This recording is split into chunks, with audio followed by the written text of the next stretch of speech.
주의 행사로 나를 기쁘게 하셨으니 주의 손의 행사를 인하여 내가 높이 부르리이다. 여호와여, 주의 행사가 어찌 그리 크신지요. 주의 생각이 심히 깊으시니이다. 황정연 솔리스트의 특송이수료회 당회장 조무사님께서 욥기 37장 강해로 말씀해 주시겠습니다.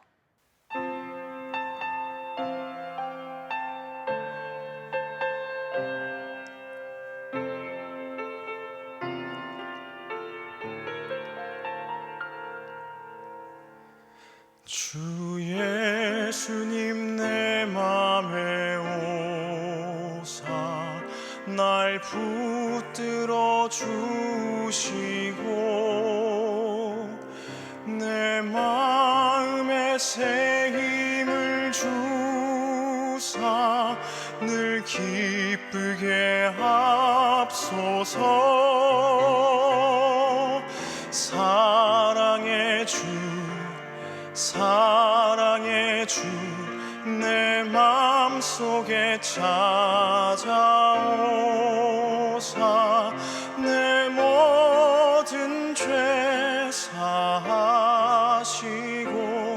내 상한 맘 고치소서. 주 예수님 내 맘에 오사 날 정결케 하시고 그 은혜로 내 맘에 채워 늘 충만케 합소서. 사랑의 주 사랑의 주 내 맘속에 찾아오사 내 모든 죄 사하시고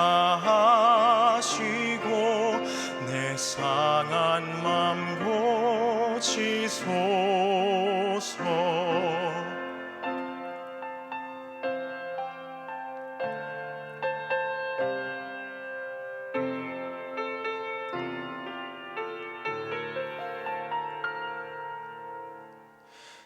주 예수님 내 맘에 오사 내 앞길 인도하여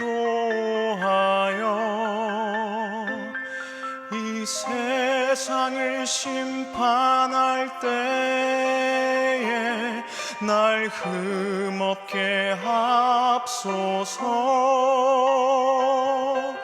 사랑의 주 사랑의 주 내 맘속에 찾아오사 내 모든 죄 사하시고 내 상한 맘 고치소서. 내 모든 죄 사하시고 내 상한 맘 고치소서.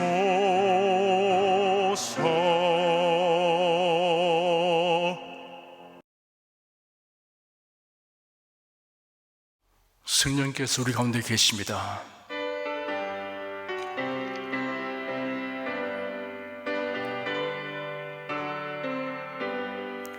곧세 주를 믿는 이들 찬송하고 찬송하세.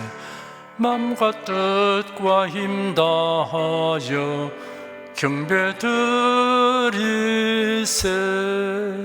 은혜 진리 되신 예수 영원토록 변함없네.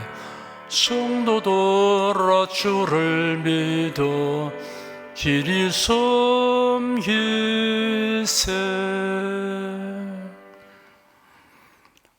하나님께서 우리에게 성경을 주셔서 언제나 하나님의 말씀을 들을 수 있게 하여 주시고 성령께서 스승이 되셔서 진리를 깨닫게 하여 주시니 감사합니다. 우리의 죄와 허물과 질고를 대속하신 예수 그리스도의 은혜를 의지하여 간구합니다. 상처 입고 병든 우리 마음과 육신과 가정이 예배를 드리는 동안에 치유되게 하여 주시옵소서. 예수 그리스도 이름으로 기도드립니다. 아멘. 국내 국외 각 가정과 각 처소에서 예배드리시는 성도 여러분에게 우리 주 예수 그리스도의 은혜가 충만하기를 축복합니다. 욥기 37장을 보겠습니다. 극심한 고난을 당한 욥은 그를 위문하러 온 친구들과 격렬한 논쟁을 하였습니다. 고난은 죄에 대한 하나님의 징벌이므로 회개하라는 친구들의 일관된 주장에 대해 욥은 자신의 의로움을 주장하는 변론을 하였습니다. 총 3차에 걸친 상호 변론을 지켜보던 엘리후라는 젊은이가 중재 변론에 나섰습니다. 욥은 엘리후와는 논쟁하지 않고 묵묵부답하였습니다. 엘리후의 변론은 4차에 걸쳐 진행되었는데 36장과 오늘 상고하게 되는 37장이 그 마지막인 제4차 중재 변론에 해당됩니다. 1절 한 절을 함께 읽겠습니다. 이로 인하여 내 마음이 떨며 자기 처소에서 떠나느니라. 이제까지 우주와 자연 현상을 주관하시는 전능하신 하나님의 섭리를 필요하였던 엘리후는 특히 번개와 천둥 같은 신비로운 현상들을 통해 나타난 하나님의 위엄과 권능을 생각하며 두려워 떨었습니다. 마치 심장이 몸에서 튕겨나갈 것 같은 전율을 느꼈습니다. 2절에서 5절까지 읽겠습니다. 하나님의 음성 곧 그 입에서 나오는 소리를 들으라 들으라.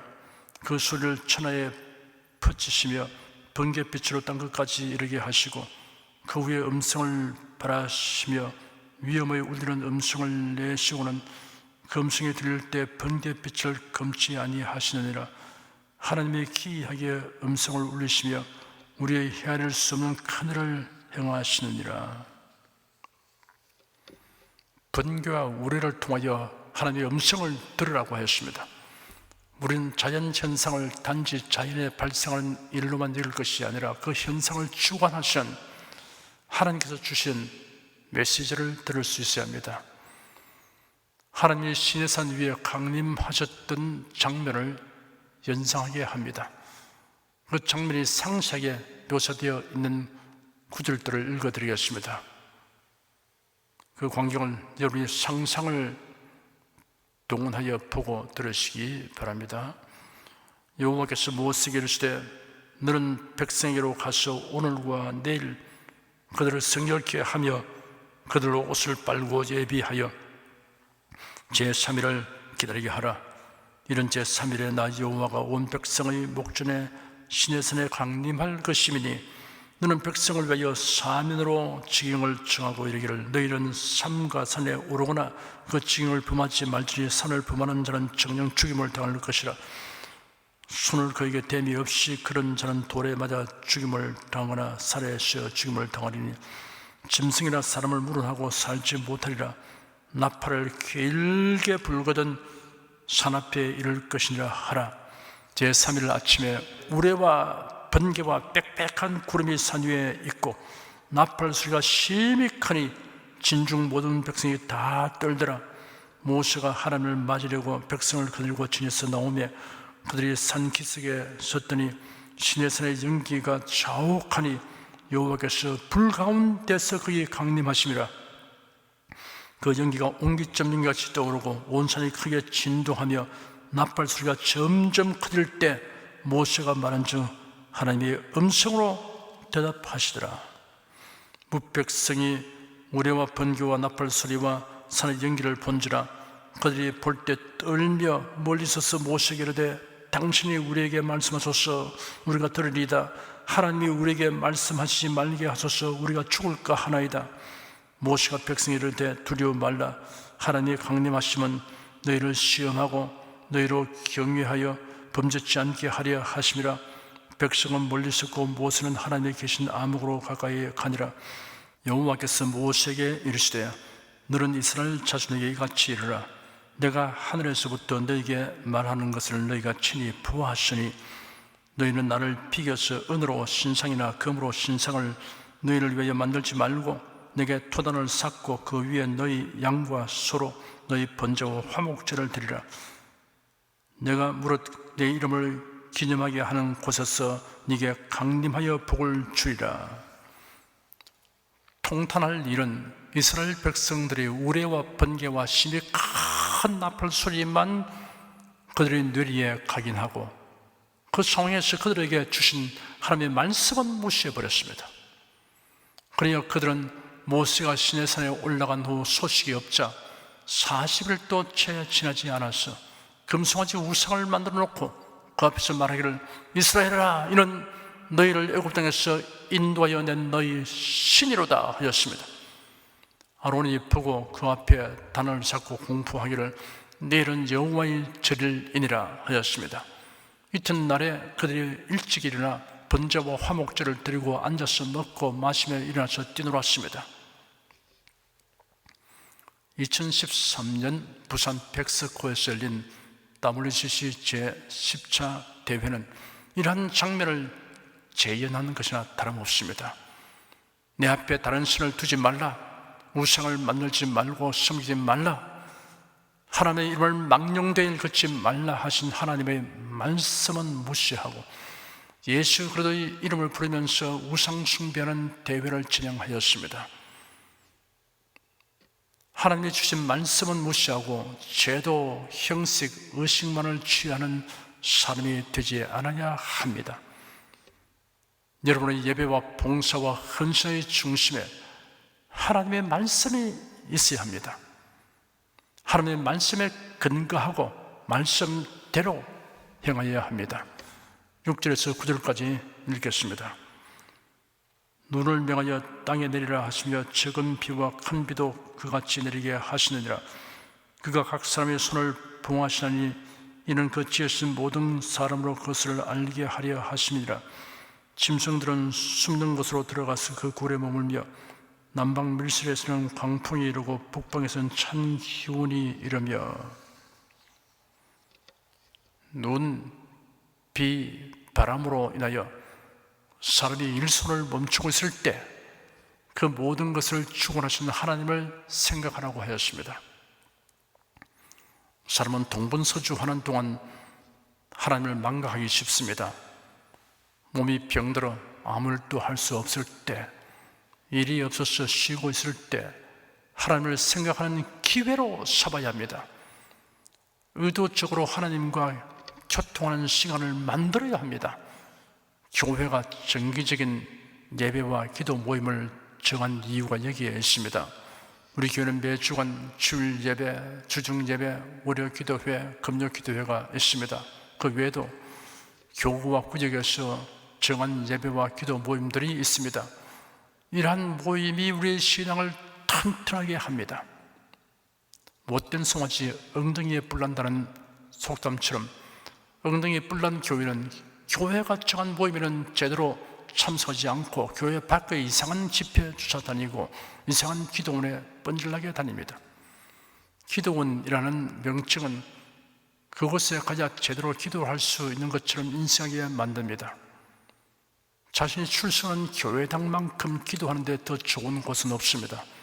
예수는 성전을 가리켜 내 집은 만민이 기도하는 집이라고 하셨습니다. 기도원 병이 든 사람치고 성실한 교회는 없습니다. 교만의 꼭지까지 차서 교인된 의무와 직분에 대한 충성은 없고 입만 열면 불만을 쏟고 판단하는 말만 합니다. 공기 좋고 조용한 산속에 언제라도 자유롭게 드나들며 종일 찬송과 기도와 성경 말씀을 묵상하는 모임을 갖는 장소도 필요합니다. 그러나 이런 곳을 기도원이라고 이름 붙이지 말고 신앙 수련과 연수를 위한 수련원이나 연수원이라고 하는 것이 적절합니다. 수련이란 단련하여 굳세게 하는 것입니다. 연수란 어떤 분야에 필요한 지식이나 기능을 몸에 익히기 위해서 특별한 교육을 받는 것입니다. 지도자, 교육자, 재직, 구역장, 연수회, 청년 수련회, 교회학교 수련회 등을 위해 활용해야 합니다. 주일예배, 주중예배, 월요기도회, 금요기도회, 구역예배 다 참석하고도 심령이 허한 사람은 심령적인 당뇨병 환자로 진단됩니다. 먹어도 마셔도 배고프고 목마른 심령적 당뇨병 환자입니다. 이 병은 자아가 깨어지도록 회개해야 낫습니다. 심령이 건강한 교인들은 주일예배, 주중예배, 구역예배, 월요기도회, 금요기도회, 구역예배로서 심령이 만족합니다. 새벽기도회는 초저녁 잠이 많은 사람들에게 적합합니다. 의학적인 연구 결과에 의하면 건강과 장수를 위해서 하루 7시간에서 8시간 정도 수면을 취해야 한다고 합니다. 새벽기도회에 참석하려면 새벽 4시에는 일어나야 하니 저녁 8시에 취침해야 합니다. 새벽에 기도해야 기도를 잘할 수 있다거나 하나님께서 응답을 잘하여 주신다는 생각은 한국적인 인습의 영향을 받은 것입니다. 무속신앙을 가진 사람은 새벽에 냉수로 목욕 제기하고 정화수 떠놓고 귀신에게 빌어야 영험이 있다고 믿고 있습니다. 하나님이 그 성중에 거하심에 성이 요동치 아니할 것이라 새벽에 하나님이 도우시로다 라고 기록된 시편 46편 5절은 새벽일지라도 도우시는 하나님이시니 하물며 언제라도 도와주신다는 의미입니다. 낮에는 돕지 아니하시다는 뜻이 아닙니다. 농경시대는 낮에는 모두 들과 밭에 나가 일해야 하고 어두워지면 곧장 잠자리에 들었습니다. 호롱불 기름도 아껴야 했던 시절이었습니다. 겨울철은 저녁 6시면 캄캄해졌으니 그 시간부터 잠자리에 들면 새벽 4시가 지나서는 등허리에 가시가 돋아서 누워있을 수가 없습니다. 오늘날은 그런 시대가 아닙니다. 호랑이 담배 피우던 시절에 행하던 생활 패턴을 지금에도 장려하는 것은 난센스입니다. 밤에도 대낮처럼 활동하는 시대입니다. 제가 미국에 가서 진역교회 연합회 주최 부흥회를 인도할 때 이 이야기를 목사님들에게 했더니 목사님, 성도들에게도 그 말씀을 하실 작정입니까? 라고 어느 목사님이 당혹한 표정을 짓고 물었습니다. 왜요? 라고 제가 되물었더니 자기는 새벽 기도를 강조해 왔기 때문이라고 하면서 덧붙여 요구하기를 적당하게 언급하시려면 하지 마시고 아예 화끈하게 하시려면 말씀해 달라고 하였습니다. 사회나 교단의 전통과 관습에 속한 제도나 의식이 신앙에 유익한 면이 있으면 그 유래와 의미를 성도들에게 강변할 것이 아니라 성경에 합당하게 설명해 주고자 합니다. 새벽 기도회에 나오지 않는 신자를 폄훼하거나 정죄하는 것은 성경에 합당하지 않습니다.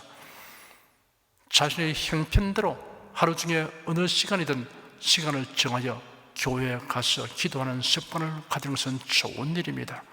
10절 한 절 읽겠습니다.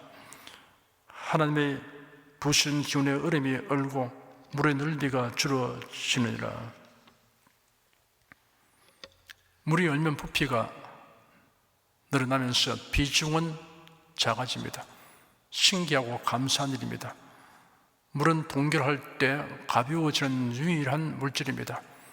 물은 얼면 액체로 존재할 때보다 그 비중이 낮아집니다. 비중이란 어떤 물질의 밀도를 그것과 같은 체적의 4도씨의 물의 밀도에 비교한 값입니다. 비중이 낮아지는 연고로 얼음이 강이나 호수 밑바닥에 내려가지 않고 물 위로 뜨게 됩니다. 얼음이 물보다 무겁다고 하면 얼음이 물수로 가라앉아 물고기들의 생존을 위협하게 됩니다. 물 위에 떠서 바깥 공기와 얼음 아래 물 사이를 절연하여 얼음 아래의 물이 차갑게 되지 않도록 하므로 물속 생물이 살 수 있습니다. 그리고 봄이 오면 얼음은 수면에 있으므로 급속도로 해빙이 됩니다. 11절에서 13절까지 읽겠습니다. 그가 십기로 빽빽한 구름 위에 실으시고 번개빛의 구름을 널리 펴신즉 구름이 인도하시는 대로 두루 행하나니 이는 무릇 그의 명하시는 것을 세계성에 이르려 함이라. 혹 징벌을 위하며 혹 토지를 위하며 혹 긍휼을 베푸심을 위하여 구름으로 오게 하시느니라. 비가 내리는 현상은 앞장에서 다루었습니다. 지상의 물이 그 표면에서 기체로 표현하고 가벼워진 순기가 하늘에 올라가 구름을 형성하게 됩니다. 기압의 변화로 이러한 대기의 흐름 등으로 구름이 이동하며 곳곳에 비를 내려줍니다. 구름은 징벌을 위하여 혹 토지를 위하여 혹 긍휼을 베푸심을 위한 역할을 한다고 엘리후가 말했습니다. 구름이 엄청난 비를 쏟으면 징벌의 역할을 하는 경우가 있습니다. 그 대표적인 것이 노아 시대의 대홍수 사건입니다. 구름이 적당한 양의 비를 내리면 동식물의 생존과 번영에 많은 유익을 줍니다. 구름이 긍휼을 베푸시는 하나님의 도구도 됩니다. 광야를 행진하던 이스라엘 백성에게 구름 기둥이 강렬한 태양열에 대한 차일 역할을 했습니다. 14절에서 17절까지 읽겠습니다. 욥이 이것을 듣고 가만히 있어서 하나님의 기묘하신 일을 궁구하라. 하나님이 어떻게 이런 것들에게 명령하셔서 그 구름의 번개 빛으로 번쩍번쩍하게 하시는지 네가 아느냐? 구름이 평평하게 뜬 것과 지혜가 온전하신 자의 기묘한 일을 네가 아느냐? 남풍으로 하여 땅이 고요할 때 네 의복이 다다란 까닭을 네가 아느냐? 엘리후는 욥에게 이러한 자연 현상을 주의 깊게 살펴서 하나님의 기묘하신 일을 깊이 연구하라고 하였습니다. 사람들은 부단히 관찰과 실험을 통해 자연에 내재한 이치와 신비의 베일을 벗기고 있습니다. 신비의 베일을 벗긴다고 하지만 사실은 신비의 베일에 가린 것이 무한히 많음을 새롭게 인식하게 되는 것입니다. 천둥, 번개, 구름, 비, 바람의 생성과 작용에 관한 자연계의 이치는 알면 알수록 더욱 신비감을 줍니다. 만일 엘리후가 사람의 몸에 관한 이치와 신비에 대한 지식이 있었다면 자연계의 현상에 대한 경이 이상으로 경탄하였을 것입니다. 성경 너희에게는 육체의 생명은 피에 있음이라. 내가 이 피를 너희에게 주어 단에 뿌려 너희의 생명을 위하여 속하게 하리니 생명이 피에 있으므로 피가 죄를 속하느니라 라고 기록되어 있습니다. 혈액은 산소를 세포로 운반하고 이산화탄소를 몸 밖으로 내보냅니다. 영양소, 호르몬, 비타민을 필요한 장소로 수송합니다. 신장, 간, 폐로 노폐물을 배출시킵니다. 몸에 열을 공급합니다. 면역 시스템 내의 방어 세포를 싣고 다니다가 세균이나 바이러스 등을 처치하는 역할을 합니다. 육체의 생명이 피에 있다는 사실을 알게 된 것은 그리 오래되지 않습니다. 그런데 성경에는 지금부터 3,500년 전에 이 사실이 기록되었습니다. 헌혈을 해본 사람은 누구나 헌혈로 세포들을 많이 잃어버려도 장기적으로는 염려할 필요가 없다는 것을 알고 있습니다. 왜냐하면 우리 몸이 혈액에서 세포수가 감소되었다는 것을 금세 알아차리고는 곧바로 세포들을 증가시키기 때문입니다. 하지만 어떻게 일정 수준의 세포수에 도달하는 것을 알아차리고 증가를 멈추는지는 밝혀지지 않았습니다. 어쨌든 모든 혈구 세포수와 면역계 세포수들의 전체 숫자는 조절된다고 알려졌습니다. 그 경이와 신비에 대한 답은 창조주 하나님에게 있습니다. 18절 한 절 읽겠습니다. 네가 능히 그와 함께하여 부은 거울 같은 견고한 궁창을 펼 수 있느냐? 여기서 형용된 거울은 유리 거울이 아니라 청동을 녹인 주물로 만든 거울입니다. 엘리후는 욥에게 네가 녹과 같은 하늘을 주주하여 펼쳐놓을 수 있느냐 하였습니다. 신명기 28장 23절에는 네 머리 위의 하늘은 놋이 되고 라는 말씀이 있습니다. 가뭄이 들 때에 하늘을 놋으로 형용했습니다. 엘리후는 하나님만이 견고한 공창을 만드실 수 있다는 사실을 언급하여 절대 능력을 가지신 하나님 앞에서 욥에게 자신의 무력함을 깨닫도록 하라고 충고하였습니다.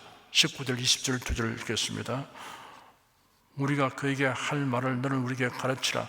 우리는 어두워서 진술하지 못하겠노라. 내가 말하고 싶은 것을 어찌 그에게 구할 수 있으랴. 어찌 삼키우기를 바랄 자가 있으랴. 엘리후는 요업에게 하나님에게 인생들이 감히 무슨 항변을 할 수 있느냐, 네가 할 말이 있으면 우리에게 가르치라고 다그쳤습니다. 엘리후는 요업에게 하나님과 변론하려고 드는 자는 삼키우기를 바라는 것이라고 하였습니다. 이스라엘 자손들을 추격한 애국 군대는 홍해에 삼키우는 참사를 당했습니다. 모세와 아론에게 반역한 고라다단 아비람을 땅이 입을 열어 삼켰습니다. 그러므로 삼키운다는 것은 잔일 행위를 의미합니다. 21절 한 절 읽겠습니다. 사람이 어떤 때는 궁창의 광명을 볼 수 없어도 바람이 지나가면 맑아지느니라. 짙은 구름이 하늘을 덮고 있으면 해도 별도 볼 수 없습니다. 그러나 바람이 불면 구름이 걷지어 빛나는 천체의 모습이 모두 드러납니다. 욥이 지금은 암정모색 어둠 속에서 사물을 더듬으며 찾듯이 하지만 그의 지각을 막고 있는 먹구름이 걷히면 하나님의 섭리를 분명하게 알게 될 것이라는 뜻으로 엘리후가 말한 것입니다. 해와 별들이 보이지 아니한 이유는 해와 별이 사라진 것이 아니라 구름이 하늘을 뒤덮은 때문입니다. 성도 여러분이 하나님의 뜻과 섭리를 알지 못할 때는 성령의 권능이 바람처럼 임하여 여러분의 시야를 막고 있는 먹구름이 제거되기를 간구하십시오. 22절 한 절 읽겠습니다. 북방에서는 금빛이 나오나니 하나님께는 두려운 위험이 있느니라. 북방에서 금빛이 나온다는 표현은 하나님 보좌로부터 나오는 영광을 묘사하는 것이며 하나님의 위엄이 실로 크고 무궁함을 형용한 것입니다. 23절, 24절 두 절 읽겠습니다. 전능자를 우리가 측량할 수 없나니 그런 권능이 지극히 크사 심판이나 무궁한 공의를 굽히지 아니하심이라. 그러므로 사람들은 그를 경외하고 그런 마음에 지혜롭다 하는 자를 돌아보지 아니하시느니라. 전능자의 지혜와 권능은 인생이 다 측량할 수 없습니다. 전능자의 공의로운 심판을 인간은 누구도 거부하거나 피할 수 없습니다. 하나님은 스스로 지혜롭다 하는 자를 돌아보지 아니하십니다. 하나님을 경외하는 것이 최상의 지혜입니다. 여호와를 경외하는 것이 지식의 근본이고 여호와를 경외하는 것이 지혜의 근본이요 거룩하신 자를 아는 것이 명철입니다. 가장 숭고하고 복된 지식과 지혜는 하나님을 알고 경외하는 것입니다. 이는 모든 지식과 지혜의 근간입니다. 뿌리와 줄기이며 바탕이고 핵심입니다. 기도하겠습니다. 우리가 어떤 상황에 처할지라도 전능하시고 사랑이 많으신 하나님께서 우리의 아버지가 되시기 때문에 안심하고 살아갑니다. 육신으로 겪게 되는 문제들이 아무리 많아도 그런 일들이 구원받은 우리의 신분과 장차를 영광을 훼손할 수 없다는 사실을 우리가 알고 믿습니다. 하나님을 경외하고 사랑하고 의지하는 자를 살피시고 최선의 길로 인도하여 주신 하나님께 감사드립니다. 예수가 이름으로 기도드립니다. 아멘. 다 같이 간절한 마음으로 기도하십시다.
찬송가 55장 부르십시다.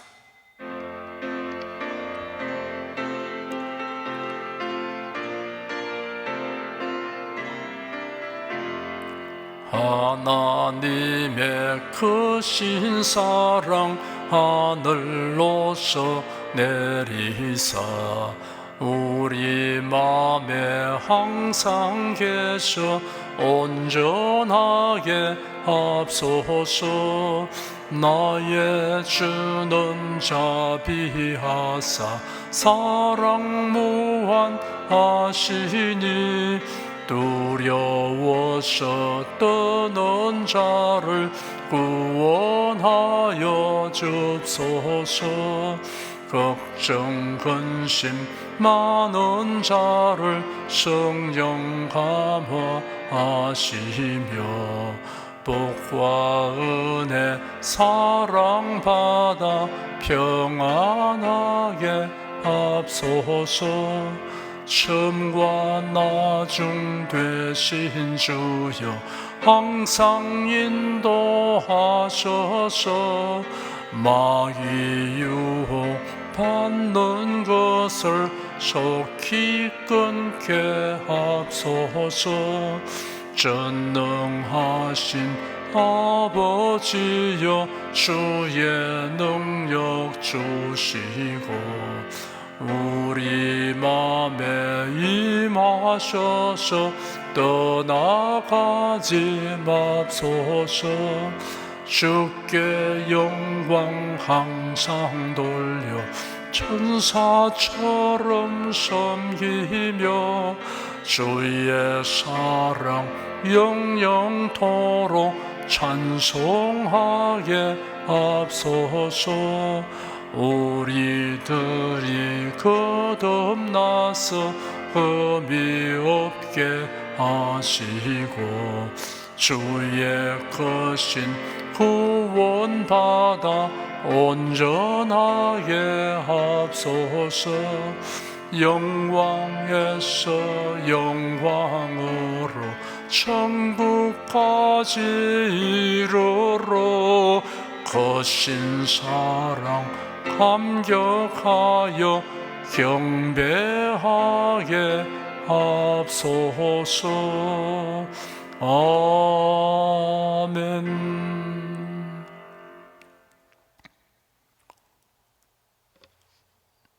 여러분 가슴에 손을 얹으십시오. 우리 기도를 응답하시는 하나님을 앙망하시기 바랍니다.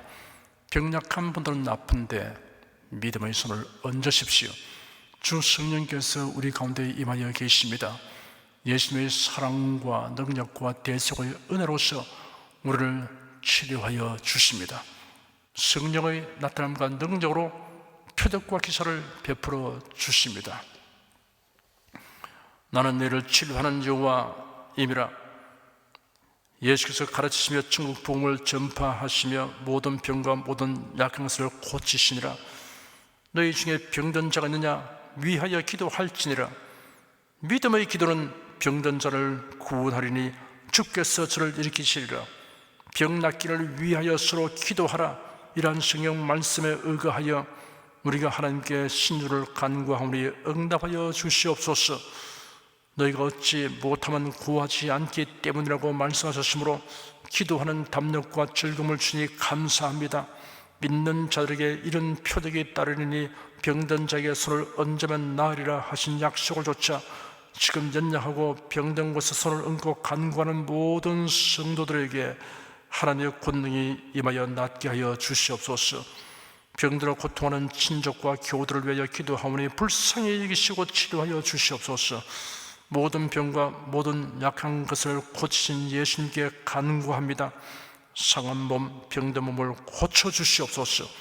뇌, 구강, 혀, 척수, 갑상선, 임파선, 뼈, 골수, 인대, 관절, 디스크, 근육, 신경, 혈액, 혈관, 피부를 고쳐주시옵소서. 시각기관, 청각기관, 심장, 호흡기, 소화기, 비뇨기 기능이 완전하게 하여 주시옵소서. 예수 그리스도 이름으로 명한다. 병만은 물러가라. 통증과 염증은 날지어다. 암과 종양은 소멸될지어다. 각종 장애는 치유될지어다. 예수 그리스도 이름으로 명하노라. 지금 낫게 될지어다. 순식간에 나을지어다. 모든 병과 모든 약함은 치유될지어다. 병약의식은 제거되고 건강의식으로 충만하게 될지어다. 신유의 능력이 몸과 마음에 계속 머물러 있게 하여 주시옵소서. 몸과 마음이 마치 위안관에서 나온 송아지처럼 독수리가 날개치며 올라감 같이 활기차게 하여 주시옵소서. 생활에 다가오는 풍파는 고요하고 잠잠하게 하여 주시옵소서. 모든 일에 항상 모든 것이 능력하여 드리고 베푸는 일을 풍성하게 행하도록 하여 주시옵소서. 슬픈 일을 당한 성도들에게 주님께서 손 내밀어 붙들어 주시고 주님의 음성을 들려 주시옵소서. 슬픔보다 더 큰 위로가 임하여 속히 극복하게 하여 주시옵소서.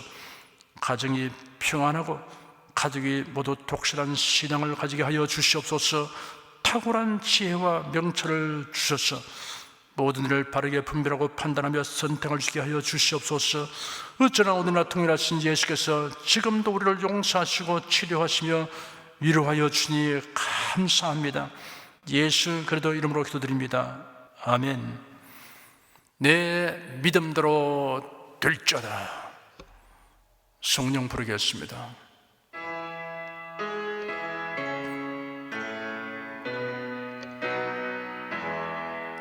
성부 성자 성령께 찬송과 영광 돌려보내세.